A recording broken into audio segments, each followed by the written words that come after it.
Hello and welcome to Custom Gamer. My name is Des, and this is the show where we talk about level design while playing cool maps. So this is Defendville. It's going to be 10 of these maps over the next week or so. Hopefully I can get these videos out a bit quicker than Ambushville. This is the first entry in the pack. It is called Outpost 243 by John Paul Harch. Hopefully I got your name right, I apologise if I didn't. AKA Rapowke, which is a lot easier to say. So as with a lot of maps in this pack, you'll start off with the radio transmission which Philip provided, which you had to include in your map somehow. This gives a little bit of a rundown to players as to what the situation is. So you are in a rebel position which is going to be attacked in around 10 minutes and you have to prepare accordingly. A lot of mappers actually didn't do so well with this as I was hoping. There's a lot of maps where you really are literally waiting for 10 minutes with absolutely nothing to do, which is a real shame. It can be very frustrating, especially when you're trying to play through the maps multiple times to get a decent idea of what's happening in them. Take some ammo. So as you can see here, we can explore around a little bit and find a squad which join you as you approach them. That's cool. The level design here, just in terms of visuals, I mean, it's very functional. It's very bulky architecture, which I like. Lots of concrete pillars everywhere and things like that. There's a couple of oddities here, like just back there you've got this giant hole in the ground, which I assume you die if you fall down it, because I don't think there's any way out of it, which is a bit bizarre. I think if there was something down there, like supplies or something, could have worked better. So you're kind of left to your own devices to explore around a little bit here. And as far as I can make out, the level kind of starts when you explore this tunnel here and a scanner appears from up above those railings there. Now maybe the ambush is triggered on a timer as well, I'm not quite sure, but if it isn't then that's quite a dangerous thing to do, because what if players never come down this way? They're just going to be walking around your map forever and nothing will happen. But however, if it's on a timer as well as a kind of backup mechanism, then that's fine. One thing I will say is that the first time I played this map, I don't think I went down that tunnel for a long time, and you got a couple of nice ambient sounds playing in the map, like combine APCs going overhead, things like that. It's fairly atmospheric being down here, it's quite nice. But I like the fact that if you go down that tunnel quickly, then you can trigger the actual map to start a lot faster, which is something a lot of the other maps could have done with. So first wave is fairly simplistic here. Your allies here can get in the way quite a lot, unfortunately, and they tend to die very quickly once the combine soldiers turn up. Once the combine throw a couple of grenades, that's basically it.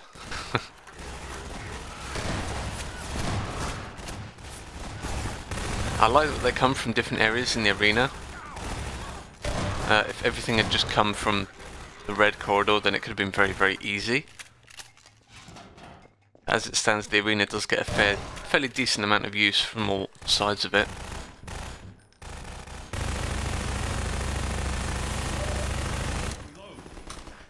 Now, a problem I had with this map and a lot of other maps, not just this one, is that you're not really given anything to defend. A lot of the fail states in these maps tend to be if you die, you fail. There's only a couple where you're actually defending something which could be destroyed. So a lot of these maps didn't really feel like you were defending anything. You were just kind of, it was like Ambushville 2.0 in a way. You just wait around and get ambushed by the combine and then try and survive. Of course there were exceptions to that in this map pack, but a lot of it was kind of very standard. Now I like the entrance of the Striders here.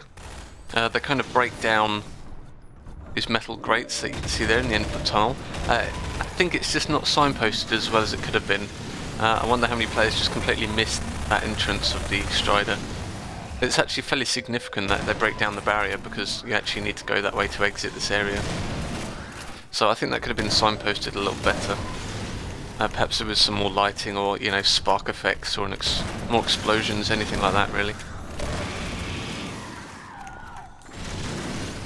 Perhaps your NPC allies kind of call you and start running in that direction and then get killed by the hunter as it breaks down the wall or something.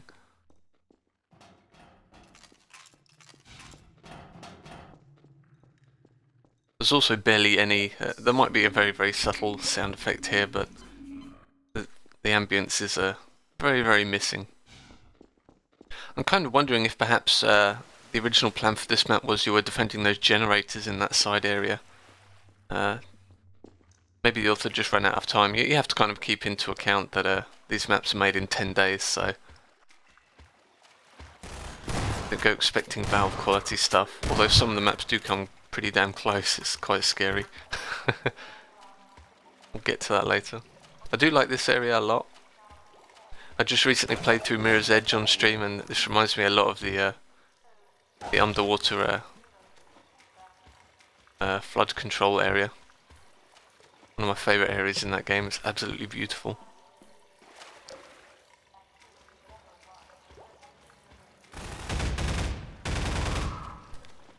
So once you've finished that ambush area, the map just kind of takes you around on a little bit of a ride before exiting here.